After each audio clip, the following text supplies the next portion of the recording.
जब दो दोस्त बन गए पति पत्नी। दो मित्र एक ही गुरुकुल में पढ़ते थे। दोनों ने कालांतर में समस्त शास्त्रों का ज्ञान प्राप्त किया। दोनों मित्र बाद में पति पत्नी बन गए। कैसे?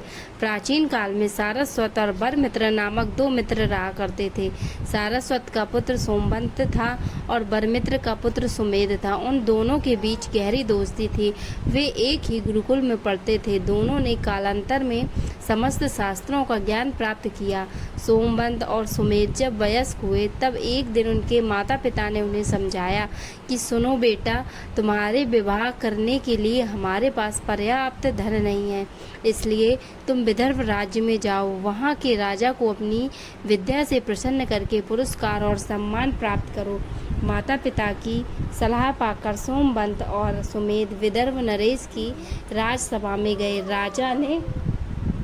राजा ने उन बटुओं को देख परिहास पूर्वक कहा, निषेध देश की रानी सीमांतनी सोमवार का व्रत रखती हैं और दंपतियों की पूजा करके उन्हें धन, सुवर्ण, वस्तु और वाहन पुरस्कार रूप में दे रही हैं।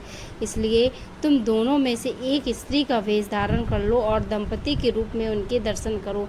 वह तुम्हें पर्याप्त संपदा दे देंगी। तब दोनों युवकों ने कहा, महाराज, हम ऐसी कपट वेश कभी धारण नहीं करेंगे।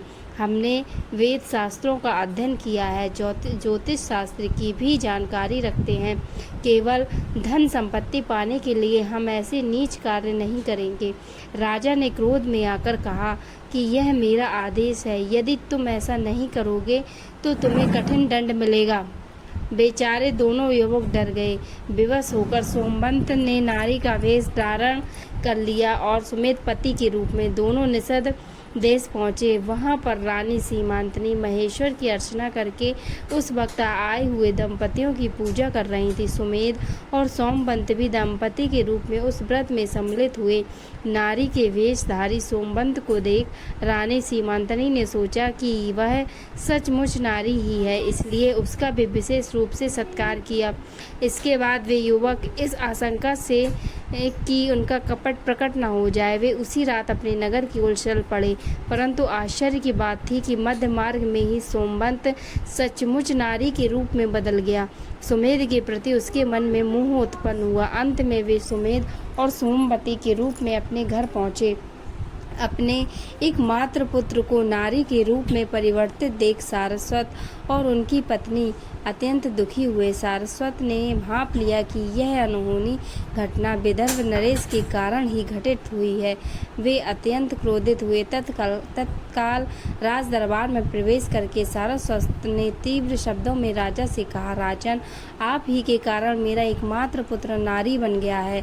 इसका कुफल आपको भोगना ही पड़ेगा। विदर्भ राजा यह वृत्तांत सुनकर विस्मित हो गए। उन्हें इस घटना पर अपार दुख और पश्चाताप हुआ। उन्होंने सोमवंत के प्रति न्याय करने के विचार से पार्वती और परमेश्वर की घोर तपस्या की। पार्वती ने प्रत्यक्ष होकर पूछा, मैं तुम्हारी तपस्या से प्रसन्न हूँ, कोई वर मांग लो। राजा ने सोमवती को पुनः पुरुष के रूप में परिवर्तित करने का वर मांगा। पार्वती ने कहा, यह कदापि संभव नहीं है। रानी सीमांतनी को सोमवंत नारी के रूप में दिखा था, इसलिए इसका यही रूप रहेगा। सोमवंत अब सोमवती है, उसका विवाह सुमेध से करवा दो। इस दंपति के एक सुयोग पुत्र पैदा होगा। पार्वती के आदेश को सिरोधार्य कर सारस्वत ने सुमेध के साथ सोमवती का विवाह कर दिया। तो दोस्तों, कैसा लगा वीडियो हमें कमेंट्स में बताएं और ऐसी ही वीडियोस के लिए इस चैनल को सब्सक्राइब करें। धन्यवाद।